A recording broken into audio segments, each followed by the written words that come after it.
Go. This is our types of chemical reactions lab. The objective of this lab is, in this experiment, you will observe and record signs of a chemical reaction. You will also determine the types of reactions for each experiment. For safety, some chemicals may be dangerous or irritating, so work carefully. You have to wear safety glasses at all times, notify the teacher of any spills, and know that silver nitrate stains clothing and skin, so avoid contact. If you come in contact with the solution, wash the area thoroughly for 5 minutes. But you're doing this online, so you probably shouldn't have that issue. The directions are, you are going to read the procedure for each reaction and perform the experiment, or you're going to watch us do the experiment. Then you can record your observations before and after each reaction. So for the first reaction, this is called ball of fire, and before we do it, let's read it. So you're going to take a small quarter-sized ball of steel wool and then pull it apart to make it fluffy. Then you're going to draw and write observations in the before box. So in this orange box, you need to tell us the color of the steel wool. You need to tell us the phase, so solid, liquid, or gas, or aqueous. And then you need to tell us what are the chemical compounds present. So this one's already filled out for you. And at the bottom, you can do a drawing of what you see. Then we're going to light the Bunsen burner, use the tongs to hold the ball of steel wool in the fire, let it burn for a few seconds. Then after we do the reaction, we get to draw and write observations in the during and after box. So down here, during the reaction, you should write what is the evidence of a chemical change. Is it bubbles, a color change, sparks, temperature change? What do you notice changing in the reaction? And then you can do a drawing of during the reaction. Then after the reaction, you have to again do the color, the phase, solid, liquid, gas, aqueous, and then tell me what changed from before. And then also do another drawing. Then after that, we're going to dispose everything, and then we're going to use these cards to write the reaction in formulas and words. But we'll get to that later. This is station 1, ball of fire. So we're going to take the steel wool and pull it apart so it's nice and fluffy. And then we're going to use the tongs to put it in the fire, and then we're going to see what happens. So first, before we do that, you're going to make some observations of the steel wool. You can pause the video, and in this boring section, you should write what color is it, what phase is it, what is the chemical. So here it says the chemical for iron. And then also on the Bunsen burner, it's gonna say the air has O2, so that's also a chemical you have to write down. And then you can draw a picture of what this one looks like. Now we're going to put it in the fire, and you can see what's happening.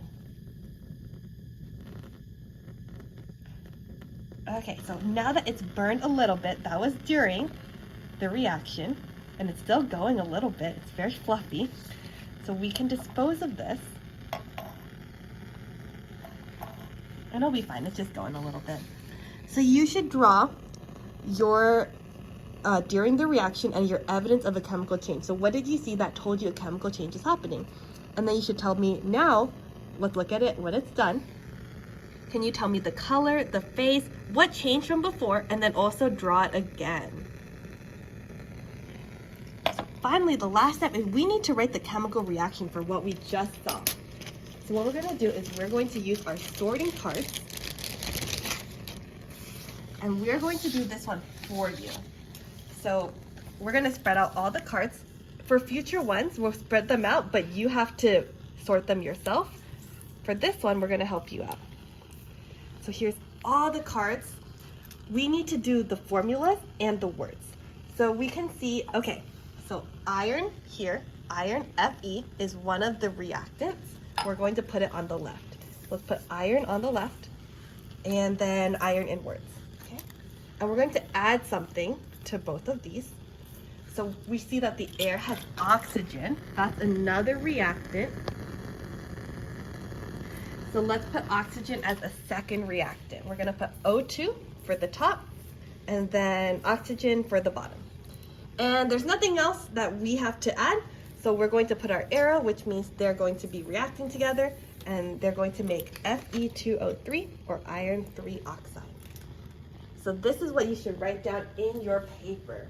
In your paper on the top line, well, it's flipped. So in the paper on the top line, you should write iron plus oxygen, arrow or yields, iron 3 oxide. And then on the bottom line, you can write 4Fe plus 3O2 yields to Fe2O3. Okay, there it is again for you. This is station 2, spinning copper into silver. So on your paper, make sure you go to station 2. The first step is we are going to take some copper and we're going to put it into a ball, and then we're going to put it on our watch glass. Then we're also going to take some silver nitrate and we're going to put it on the copper. But for now, can you actually do your before observations? What is the color, what is the phase, and what is the chemical compounds present? So once again, we have copper. Here's copper for you. And then we have silver nitrate, AgNO3. So fill in that first box. Okay, now we're going to add the silver nitrate. We're supposed to add about 15 to 20 drops. So let's do that right now.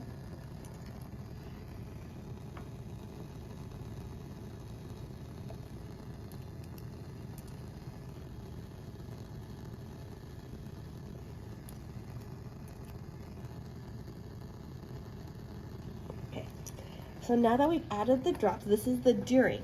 It's a little bit hard to see what's going on, but we have to wait for a couple minutes to really see the reaction. Right now, you should be doing your during drawing, and if you see any evidence of a chemical change, you can include that as well.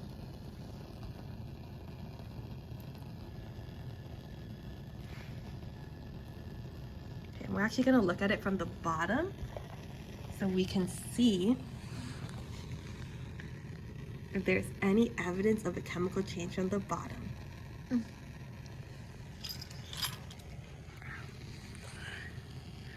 Okay. So pause the video and see if you can see anything different.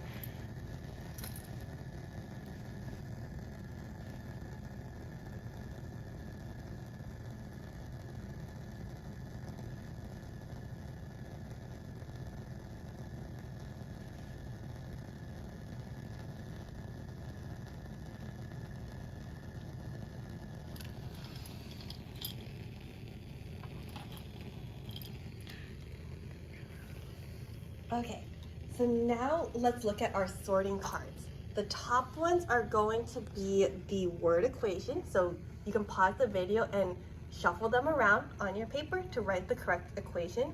Remember, what you start with is what you put on the left, and then these bottom ones are the formula equations, so you can shuffle those around as well.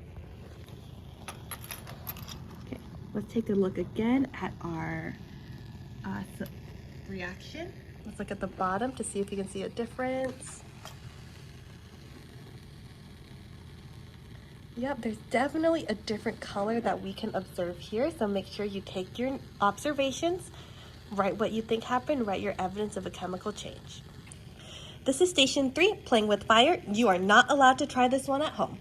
So our hand sanitizer is called isopropyl alcohol. It's C3HAO. So that's one of your reactants.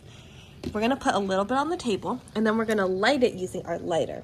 And the lighter incorporates oxygen, or O2, from the air. That's another reactant. So let's go ahead and try to light this and see what happens. Okay, so you can see it's catching on fire. Okay, so this is your during observations. You should draw what's happening. You should see what color is it, what's changing. And then we're gonna put out the fire so we can be safe using our beaker.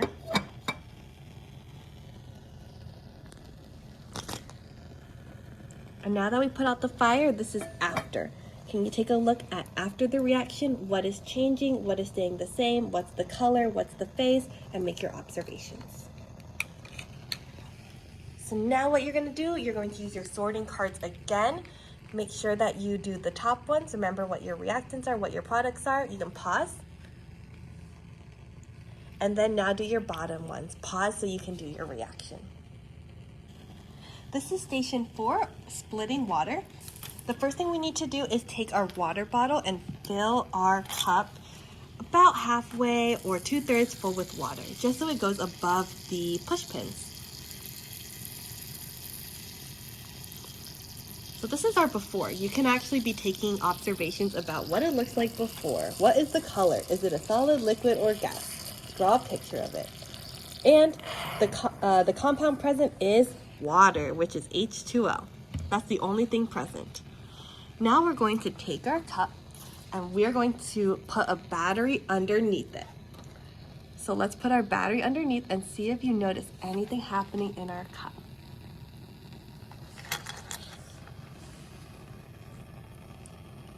This is your during observation. Okay? And now that we are done, you can do your after reaction observations. You can see, did anything change? Well, see if anything changed during the reaction. So see if there's anything happening during the reaction that's different than before. Now let's go over to our cards. Pause so you can do the sorting cards for the word equation. Now pause so you can do the sorting cards for the formula equation.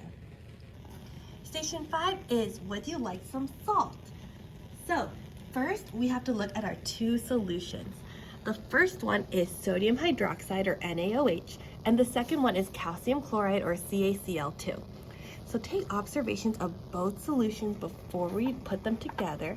See if they look like a solid liquid gas, what color they are, draw them, and then write down what they are.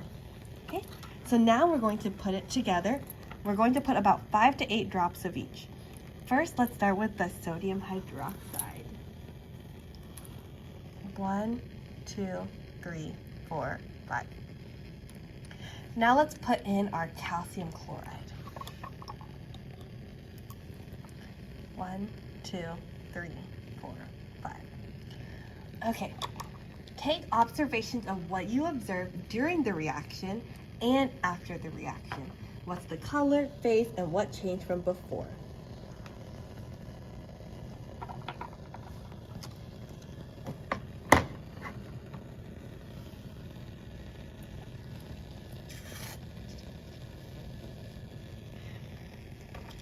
Now go ahead and do your sorting cards. So you are going to say the word equations at the top, pause so you can rearrange them. And then we're going to do the formula equations, pause so you can rearrange these. This is station 6, our last station, and it's called flashing lights. The first step is to light the Bunsen burner, and then we're going to take some magnesium and put it in the Bunsen burner. So here the Bunsen burner is lit, and remember, one of the reactants is going to be oxygen, or O2. That comes from the Bunsen burner. The other reactant is going to be magnesium. So it looks like this. Magnesium is Mg. Go ahead and take observations of what this magnesium looks like right now. Our rectangle of magnesium, okay? So now we're going to put the magnesium in the fire and see what happens.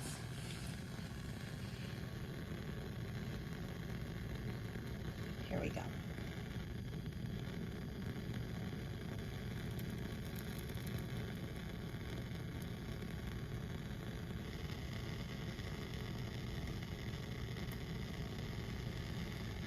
Okay, and let's dispose of it. So, make sure that you write what happened during the chemical change, what are some signs you observed, and then also what it looks like now. It's a little bit hard to see, but what it looks like now inside the beaker. Did anything change about it from the start to the end? Okay. Go ahead and pause the video so that you can write your word equation down. Now pause the video so you can write your formula equation down. Now that we went through all 6 reactions, you have one more box you need to fill out. You need to classify the type of reaction as a synthesis, decomposition, single replacement, double replacement, or combustion reaction. Some of them have multiple answers, so try to put all the correct answers that you can. Now here's the writing part. On the 4th page of the lab, or I think if you're looking at it online, the 7th page of the lab, we have a discussion. So you need to write, what are 3 different signs of a chemical change you observed? For each sign, describe the change at 2 of the stations where you observed it. Use complete sentences. So here's an example. In class, we did a color change, and we observed this in station 6 and 1. And so we filled in all the blanks to write the first paragraph. You need to pick 2 more signs of a chemical change, and they cannot be color change. They have to be 2 different things. And for each one, you need to talk about 2 different stations where you observed it. Now let's look at the last page, error analysis. So in science experiments, an error is going to be a limitation in the lab that causes observed qualities to be different from what is true in nature. This is not necessarily the fault of the person conducting the experiment. Lab equipment and conditions are never perfect, so they must be taken into consideration when making conclusions from a lab. So you need to tell me 2 sources of error in this lab. Please make sure that you're not just talking about personal errors, like ways that a person could mess up. And don't just make something up, like something that could happen. You want to talk about things like not professional equipment, or a measurement error, or an observational error, something that was difficult to observe. You're going to write your 2 sources of error in complete sentences, and then at the bottom you should say what would you change or modify to reduce the error in this lab. Why would this change reduce the error? I do not want to hear you say, I would rather do it in person instead of watching a video, because although that might be true, it's not really directly about the lab. So try to think of another way that you could change or modify the lab to reduce the error. Good luck!